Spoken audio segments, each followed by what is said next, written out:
click, click, click, click, click, click, click.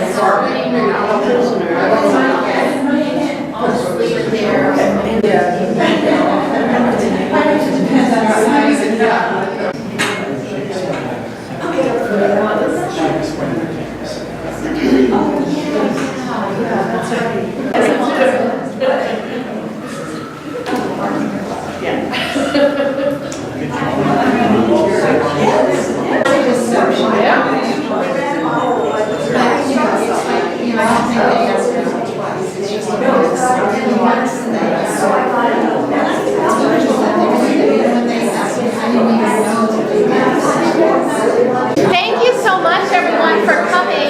My name is Karen Clark, and I have the pleasure of running this gallery. And my biggest pleasure is getting to show my mom, Margaret Coe's artwork, which is why I opened this place 16 years ago, because how could I not?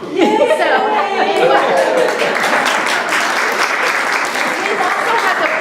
to do a few trips together, and I got to spend, this recent trip, I got to spend the first few days with my mom, and then she stayed on and on, and created this incredible body of work about Venice. And anyway, I'm really excited to listen to the talk. I'm going to be quiet. I think most of you know her. She's amazing. And welcome, Margaret Coe.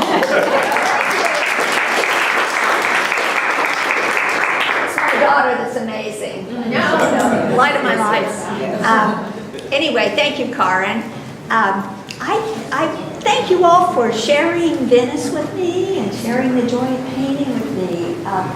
I thought about what I would talk about, and two things came to mind that I thought were central to this experience. One, why did I decide to spend 5 weeks in Venice painting?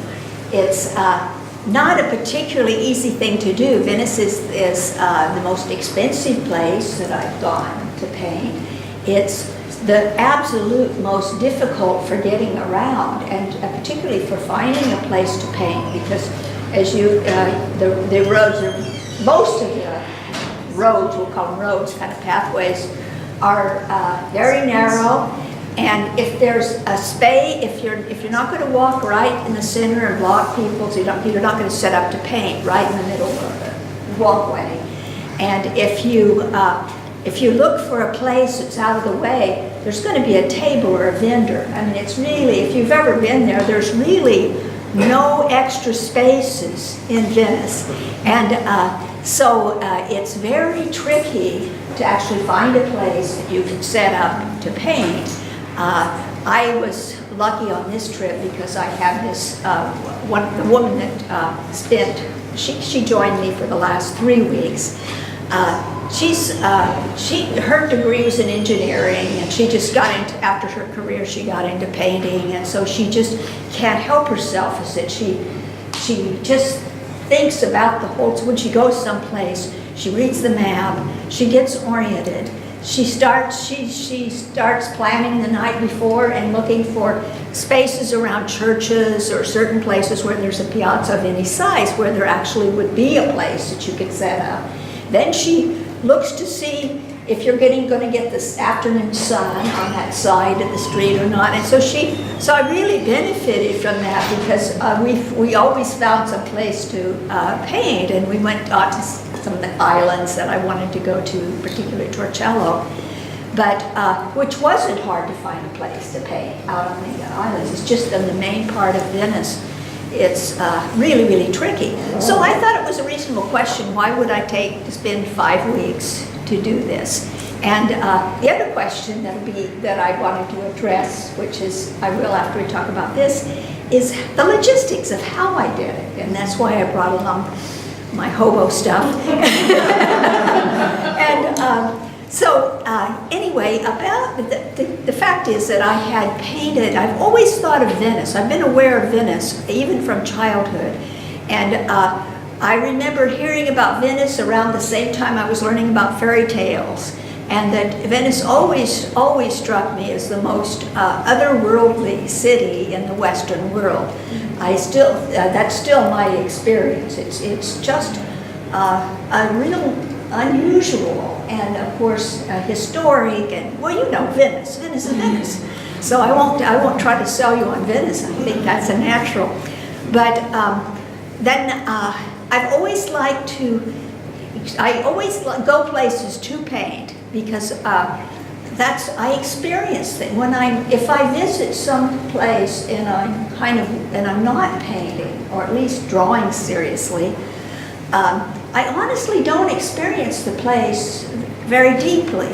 You know, it's like the process of painting something actually connects I think my deepest level of consciousness to the place. And I get into this situation, and that was certainly the case with this trip. I actually feel like I'm one with Venice. Not every place, but if you take enough time, and I had some good fortune because things worked out. I had this navigator with me, and that I actually felt I felt like there wasn't a separation between my consciousness and Venice. It was just a natural flow, and of course that's what I wanted to feel. The year before, I actually had gone to Venice for a little while to paint.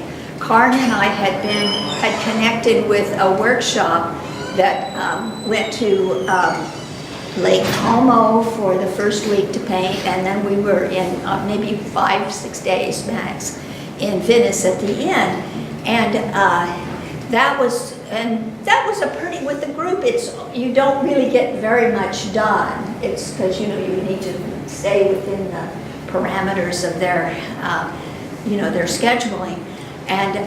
But I did think ahead, and I scheduled an Airbnb for about 2 weeks after that so that I would have some painting time. And I connected with a couple of other women who were with the group, and because it's very expensive, it seemed to me, so anyway, a couple of people were interested, and so I was sharing with them. Well, one of them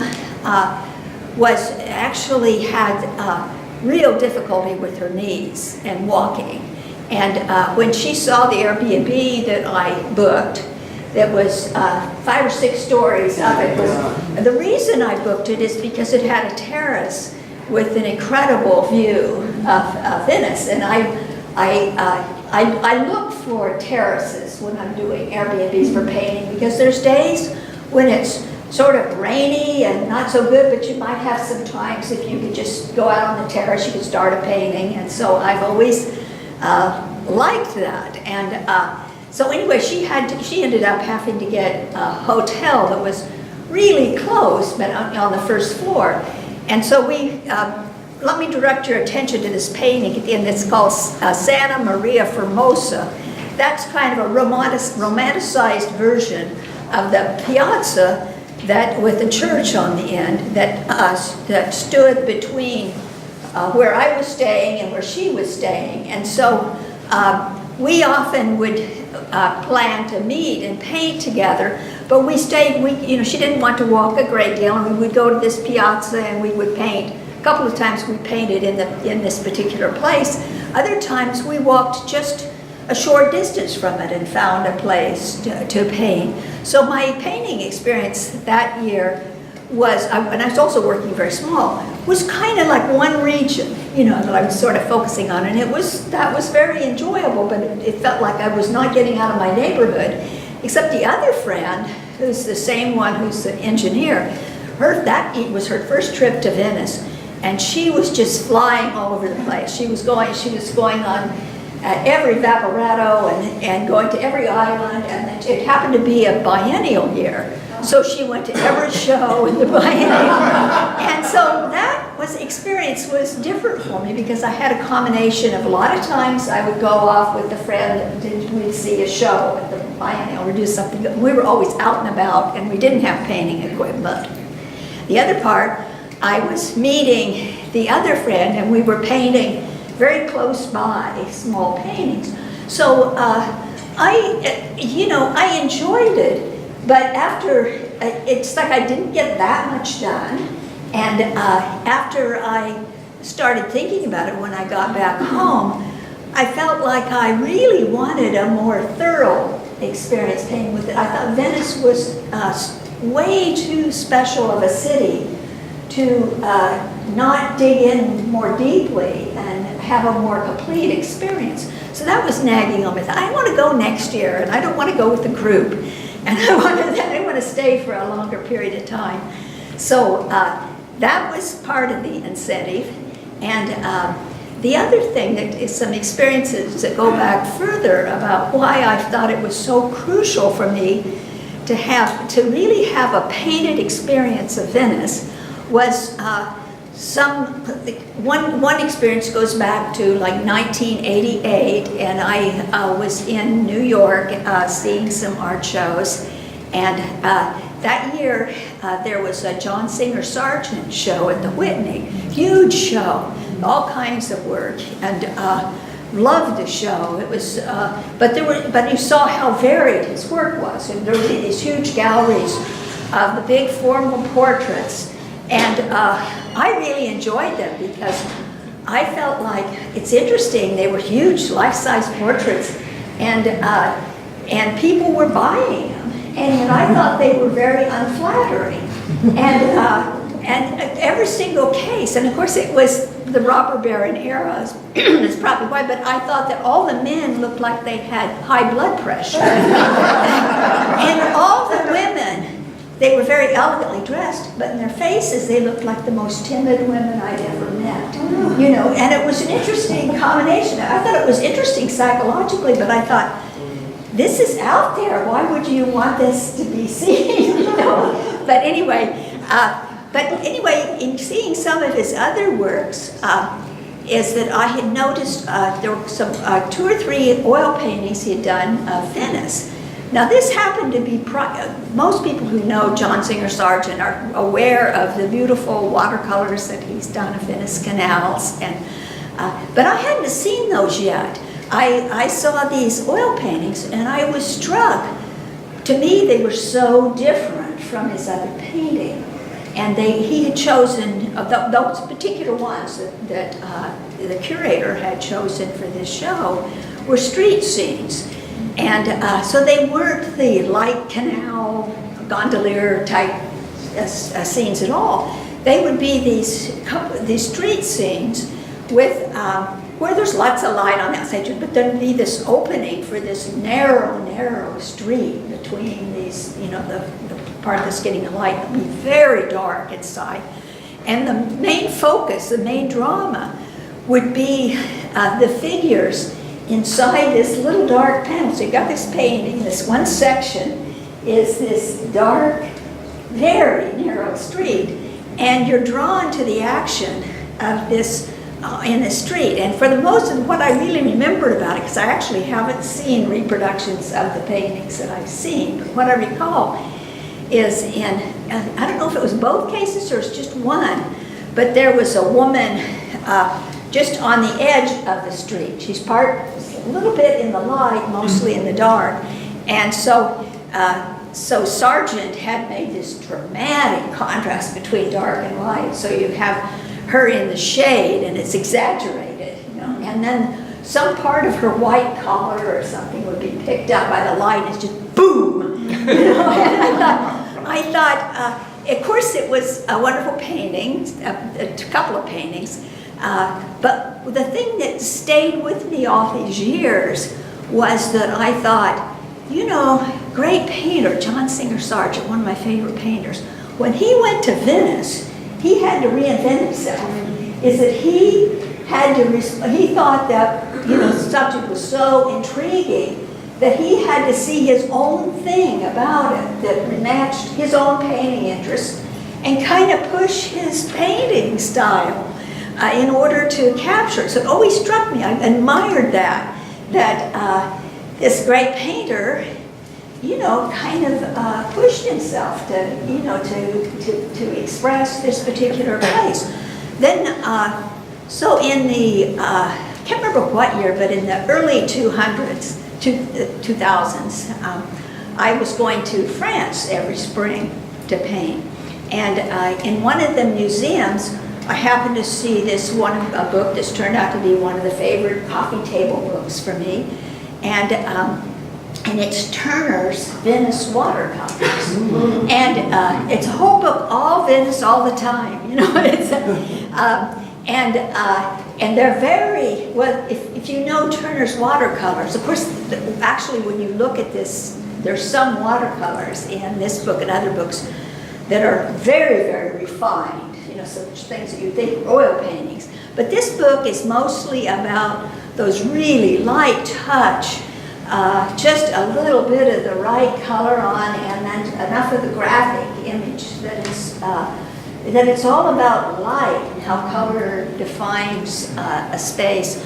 So anyway, I have that book. I look at it all the time with great admiration because, of course, it's Turner. But usually, I've seen Turner shows, and usually there's this big open sky, and and then there's some sort of dramatic light thing going on, or storm or something, and then there'll be some subject matter that's a smaller part of the painting.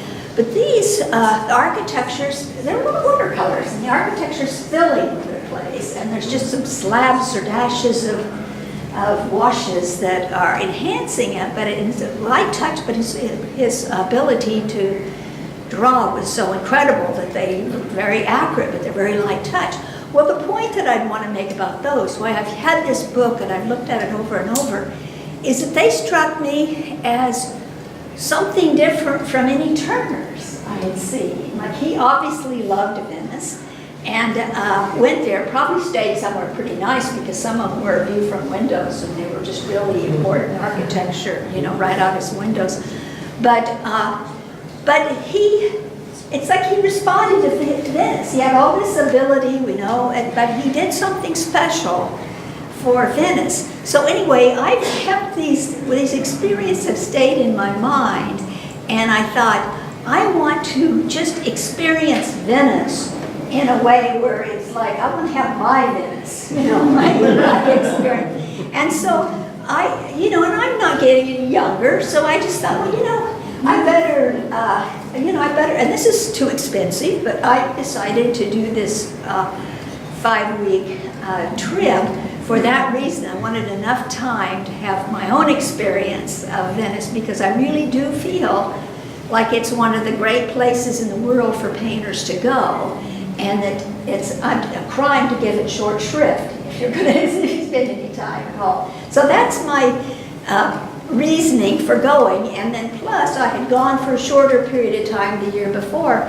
and felt that I just focused on a very narrow aspect of Venice, and that was very rich for me, but it wasn't complete enough. And so this experience was about going around to a lot of different places and having a lot of different painting experiences. So that being said, that was the reason why as I say, it's expensive. It was a decision to spend 5 weeks there that I feel was kind of a life decision, kind of a bucket, bucket list type thing. So the next thing, and I think people often will ask this, well, how did you get around, or how did you paint? And that's why I brought my stuff. And if I had any sense of personal dignity, I would not show you this. Just ask Marcia. She was there when I was there. And when I went into their hotel, I tell you, the concierge was looking twice, because here I am. This is what I have. So I have my picture. And this is important because part of the thing you have to do when you're getting out and about is that it's going to be real hot, so I need something light. This is a smock, so it supposedly protects my clothes. And there's been a couple of times when it started raining that this is heavy enough that this actually gave me some protection. So this was me. I always put this on. What I didn't bring is I have a very wide brim hat because the light is extraordinary in the summer in Venice, but it also can be very damaging. And so I have the white brim on. Well, this is my equipment.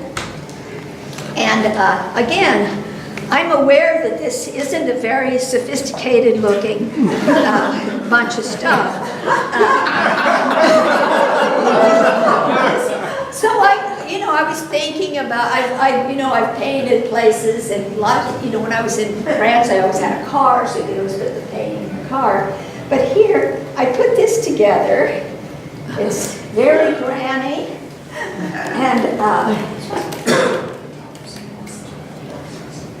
and what its purpose is, so you have the issue. One thing, it is packed in Venice with people. When you get on the Vaporetto, you're bumping into people, and you cannot have a wet canvas in Venice, Italy. And so anyway, put this one under. So anyway, I got a box that a frame that I bought had come in, and then I cut it back to the size. I was working 16 by 20, which is the size of these smaller pieces, and then I just put I made this for the 2017 trip, and so then I could put the canvas in here and it wouldn't budge. I absolutely fitted it. Now it's actually kind of loose because this has been in the rain and it's just cardboard. But anyway, it works super well, and it doesn't look good, but neither did I.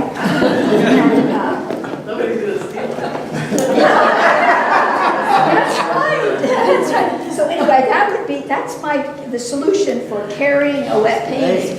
And you literally, if you get on a Vaporetto, and you are body to body, So this was granny, but it functioned. And so anyway, and then when I made it, I happened to have from some other art supplies, I had this strap. I don't even remember what for, but perfectly comfy. The optics aren't good, but anyway, then I bought this card in Venice in 2017, and I kept bringing it back because I found that what I used to do is always have a backpack.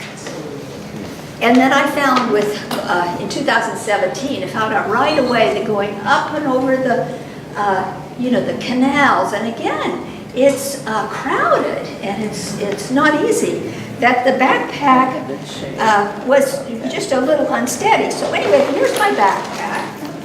And I don't usually this is filled with art supplies. I didn't fill it in, but the reason I have this kind of a backpack is so that I have a table. And then this is something that Mark had left in my studio. He kept saying, take this, because he always thought that I dressed like a pack horse when I go out painting. And he just thought I should do something lighter. And anyway, I actually use this because I need a table and I need a chair to set up my studio. So, next item this is pretty cool. And I found this in Mark's studio, and I remembered a little bit about it. It could have either belonged to Maud Kearns or one of the McCoshes, and I just don't remember the story. But someone, taking care of this and decided to give it to Mark. And here's what it is: a beautiful old-fashioned palette. So, and this is just paper palettes, which is what I use. So the next thing I do is set up my table, and remember there's wind sometimes, so you have to, you have to get this. I would get 3 sides stapled down, and then I would have one of those little containers that I could put my medium in that just clips under here, so that would be the 4th corner. So now I have my palette table, and you could put some brushes and things along here. And then, now, I have access to a lot of easels at home, but this was the only easel that I had. This one I bought in 1963 in Paris, and it didn't come with this bag. I have this in case I wanted to carry this on my shoulder, so I have some options. But most of the time, I didn't, when I was going out to paint, I didn't even put it in this bag. I just slipped it in after putting the backpack in, I slipped it in the shopping cart. So this this is a pretty cool, the reason this works for me is, it's actually a very good little easel. I paid $20 in 1963. And I was backpacking, so it's amazing that I even got it home. But it fits in my suitcase. There's none of my other easels fit in my suitcase. And this one added diagonal fits in. And then I can put in 2 mailing tubes. I didn't bring them along because I figured you can use your imagination. But, you know, a mailing tube, the ones that you get from the art supply store are expandable. So you can fit a larger canvas. Of course, I didn't paint larger than I could fit in my suitcase. So I had 2, so I put this in my suitcase, and I have 2 of these tubes in my suitcase. I have a bag full of tools, which is my, you know, the tools you use for stretching canvas. It's staple gun, pliers, all these things. So I've got a bag of that. I've got a bag of my paints and things. And if I have some room left, I squeeze clothes in there. I'm definitely not well dressed on dress. And so this actually, you can set this up. I think it's here. So you can set this up. There's times when I want to stand, and if I wanted to stand, this still works. But a lot of times I wanted to sit, and so I'd set this up. I've got my painting equipment here. Set this up. Put my easel, put my canvas here. Whatever size I want. See what I mean? And I actually had, when I was painting one of these canals, and that was a time when my friend was willing to paint for a long time, so we were there for a long time, so my painting got quite finished and got a lot of admirers. And, but one young woman asked me if she'd take a photograph of me, and she said, "I just want to photograph your setup." Because the fact is, this is pretty darn comfortable. It's like you have this little studio. It doesn't look good schlepping all this stuff along. It's not a good visual.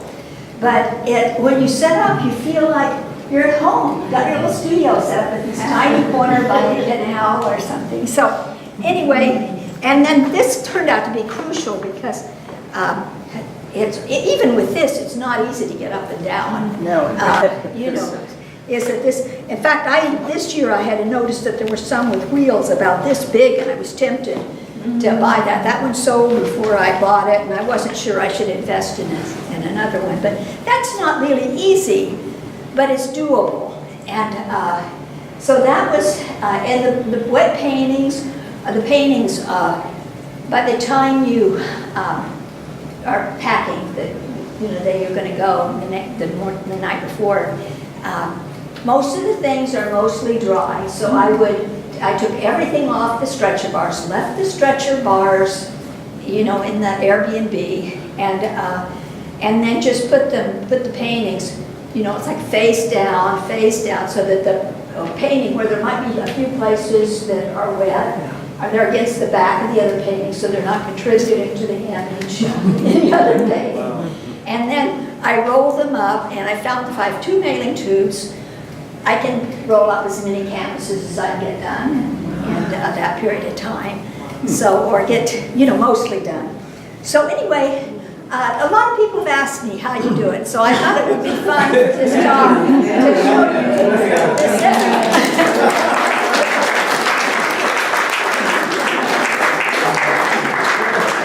So, any questions or thoughts? Yes?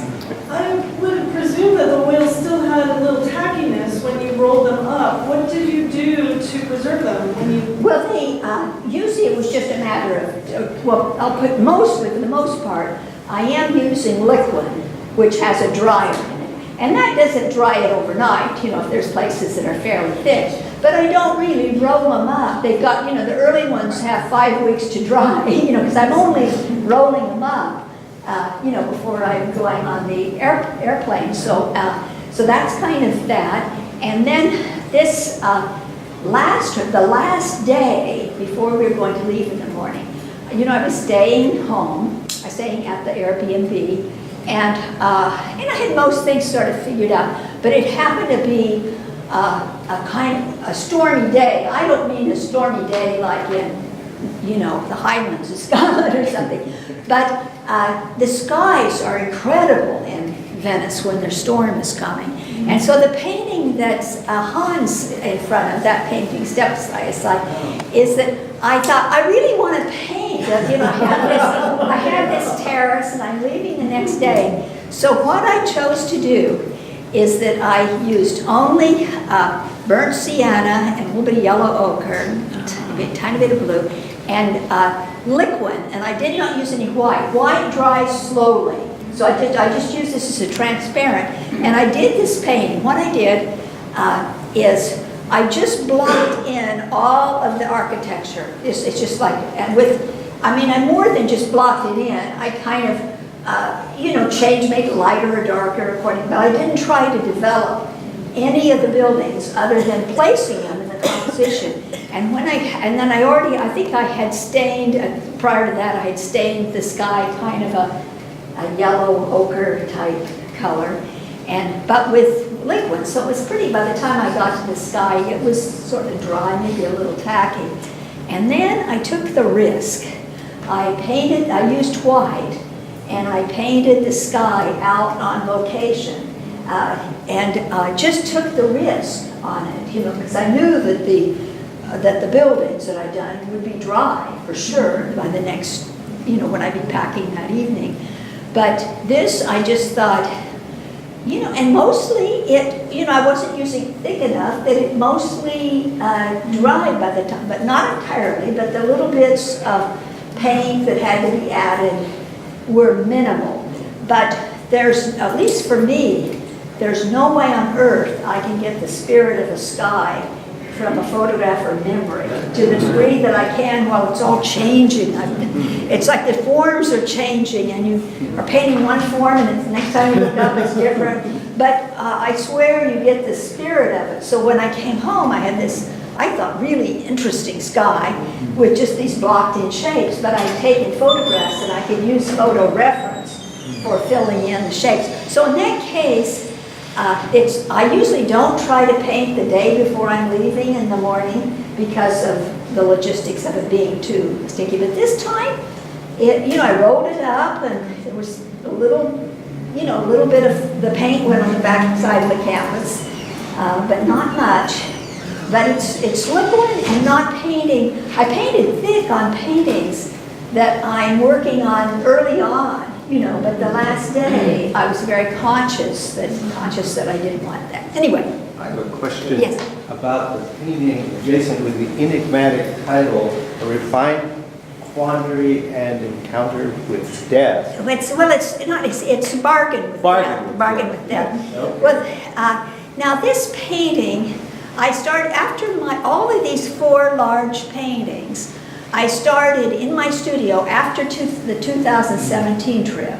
A couple of them, a couple of them were finished before this trip, but 2 of them, this one, the ethos of Venice and this painting, I continued to work on. And this place was, well, it's San Barnaba Square, and it's.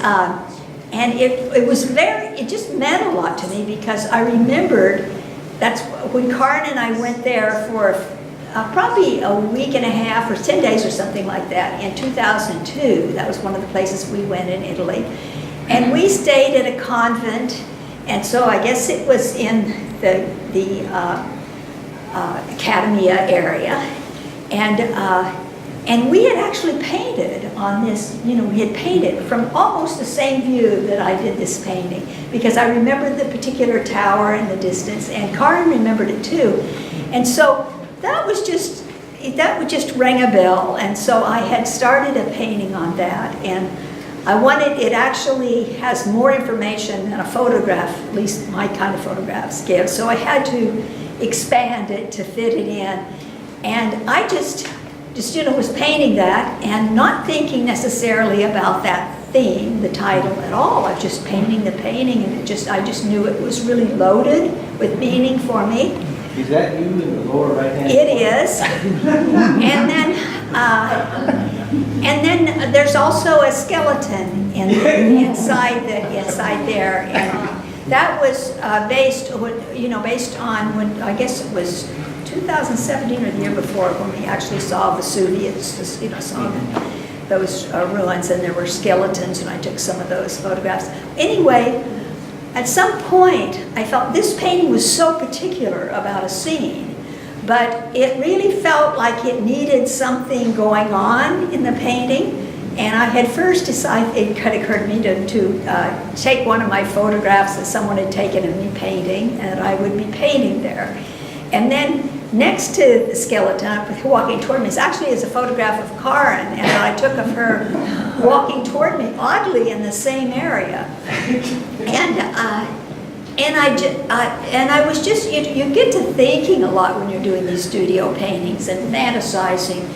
And as I told you that this trip's kind of a bucket list kind of thing, is that I was thinking, I'm going to take this particular painting to much greater detail than I usually do.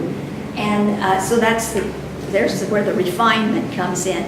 But I'm taking it with the intention that I'm kind of pushing myself as a bargain with death, that I will work, I'll push the refinement, I'll push myself to go well beyond my first strong impressions. And it was kind of a bargain with myself that I was going to do that with this painting. So it's kind of like an affirmation. Remember those affirmations from the 80s and 70s and things? It was like the painting was an affirmation that I was going to make use of what few years I have left, anyway, to try to refine the painting. Yes? Did you do much finishing when you got home? When you looked at it, did you have to touch up? Not too much. There's this painting I did. Most of the paintings I just liked the way they ended up on, and I liked that one shot. But there were this painting, and there's a painting, I think behind you, this painting I painted, it was right at a Vaporetto stop just past San Giorgio, and it was it wasn't a beautiful place, there weren't very many people, but I liked it because there was a view of San Giorgio in the distance. But and I had painted it, light was strong, but I didn't paint, I actually made that central area as kind of a focus of interest, but I didn't paint the figures that were in there. There was an older man sitting on a bench and looking at the workers, because this is a place where people were loading a lot of stuff. And I thought about how he probably used to do that in his youth and just liked to come and watch the action. That was my response to it. But I didn't paint. I knew that I didn't have the time to focus on the detail. I probably could have painted the older guy because he actually was sitting somewhere for a long time, but I chose to try to get the all-over composition. And then took photographs, and I used photo reference for painting the working figure, the guy that's loading, and also the guy that's sitting. So that was completed. And I think it was an important completion because the way the painting was going with those strong trees that were right in the center is that's the center of interest. And so I thought it was important to have the action. So I painted that. So both of those, this one, it just wasn't complete enough. And those might have been the only two of the 16 by 20s that I worked on at all afterwards. However, I have a painting right behind here that I had painted from the rooftop, the terrace of the first place that we stayed.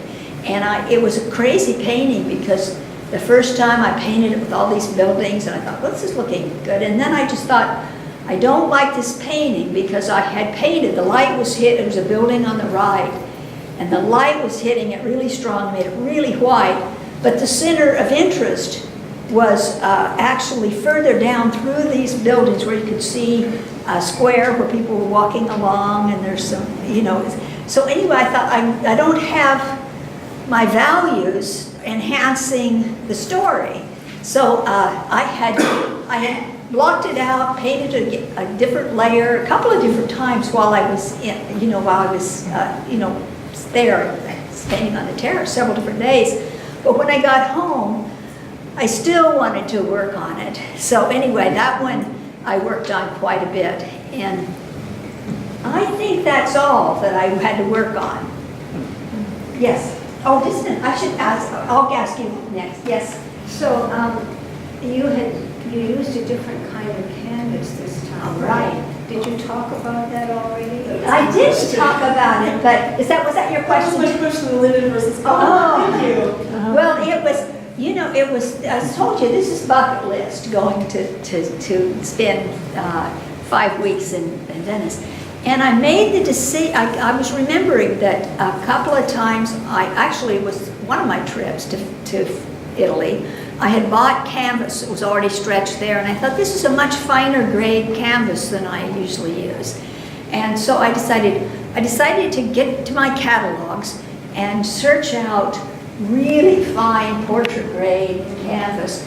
And I didn't know, anyway, this particular kind that I ordered, which is very expensive, a roll of it cost over $900 for all of this canvas. And, but I had read online reviews. It's like there's some artists that just swear by this canvas, and they're probably people who do highly detailed things. But I just thought, okay, since this is bucket list, I'm going to get this high-grade canvas where the canvas itself is going to be working beautifully for me. And so I cut all the canvases to size. I had a couple of different sizes that I was using, and brought them along with me. And I wasn't, so I had this, part of my experience was just painting on this surface that felt like, well, I'll give you an example. When I was experimenting a lot when I was in my 40s and 50s, one time I spent time to make a fresco, to cure the nicks and the whole thing. And it wasn't, I didn't get it right in the sense that you have to use a certain kind of a hot lime that wasn't the same. I used agriculture, but still, I had this cured plaster. And so I did a couple of paintings with that. And when I painted, now you paint on the fresco when the top of there's layers of plaster, but the top one is very fine plaster. It's made with marble dust and this kind of thing. And then what you paint on it when it's it's dry to the touch, but it's not dry. It's still absorbent. It's like some of the sandstone that we see on the coast or something, where you better not walk on it, it's not quite dry. But anyway, when and you use watercolors, it's the same thing as watercolor when you're using your painting on this. And when I use this to paint on these two paintings, it's like when you put a brush stroke down, it's like every time you do, and I go, God, this is like making love or something. Is that this surface is responding to my every touch. And so anyway, I always remembered that about frescoes, that they had that capacity.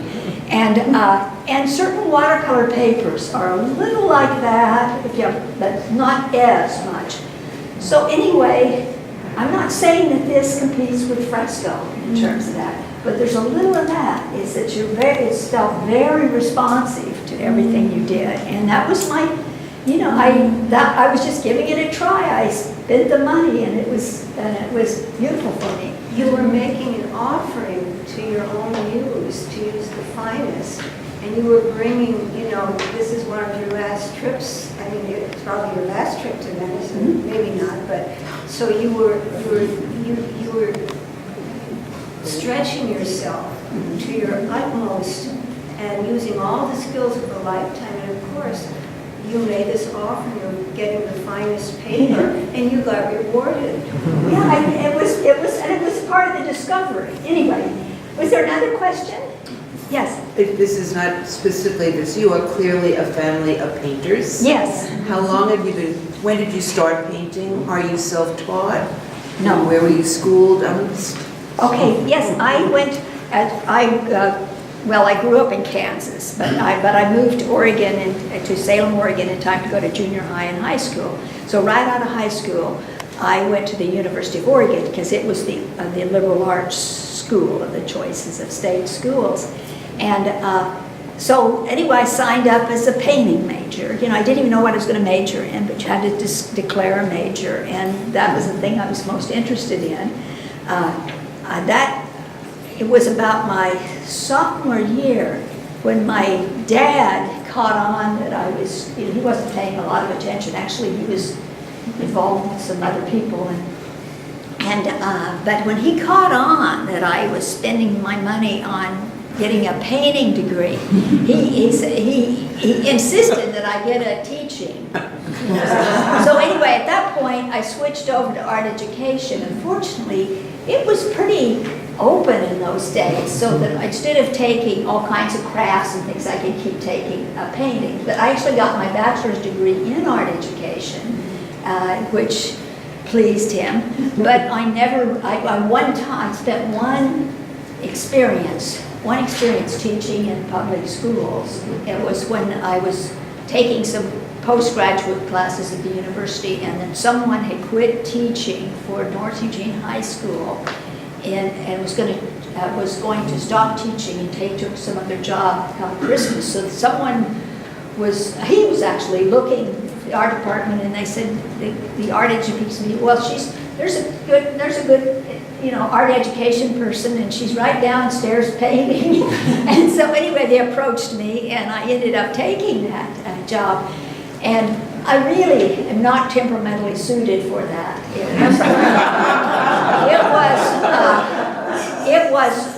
I mean, there are people that are, you know, who are just going to get those kids together and, you know, and stuff, but I was just expecting them to be interested, you know, in art, but it was an unusual situation because there was North Eugene High School, which was made out of brick and everything, and then there was this outbuilding made out of wood, and that's where all the shop and art classes and all the remedial classes were.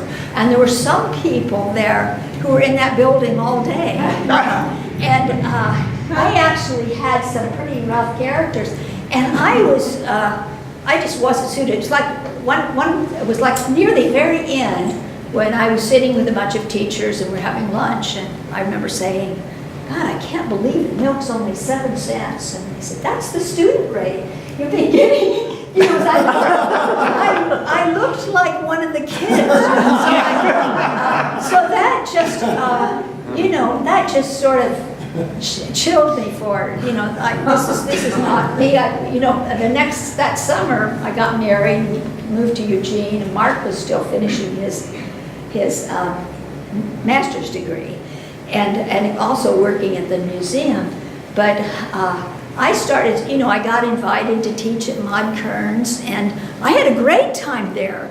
I mean, later on I thought, yeah, I had these great students, and later on Elizabeth Britton told me, you know, I took your class in high school, and when I had these people that turned out to be really good artists who were coming to my Saturday class, so I really grooved on teaching people who, you know, were not there to be shown how to live, or people who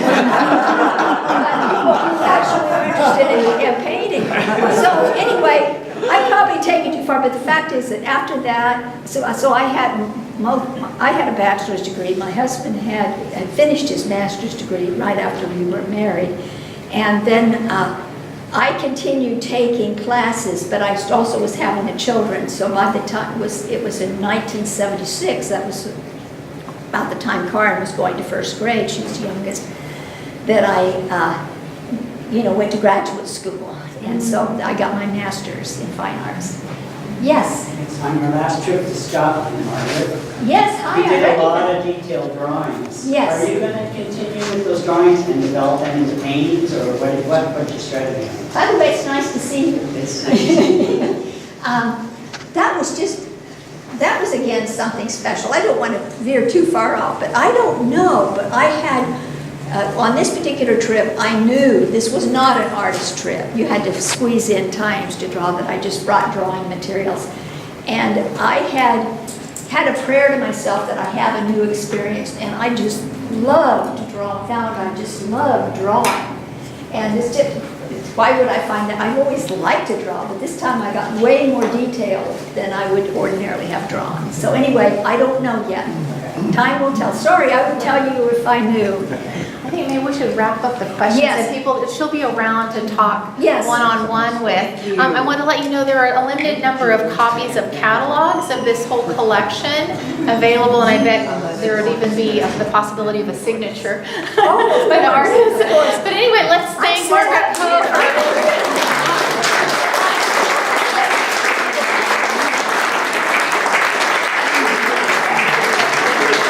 Thank you for great questions.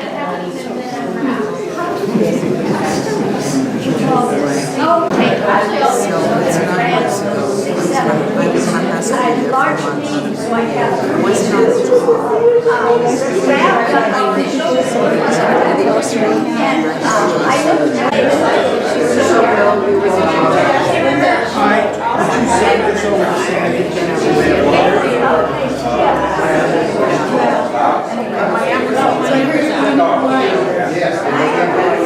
Just a matter of weeks.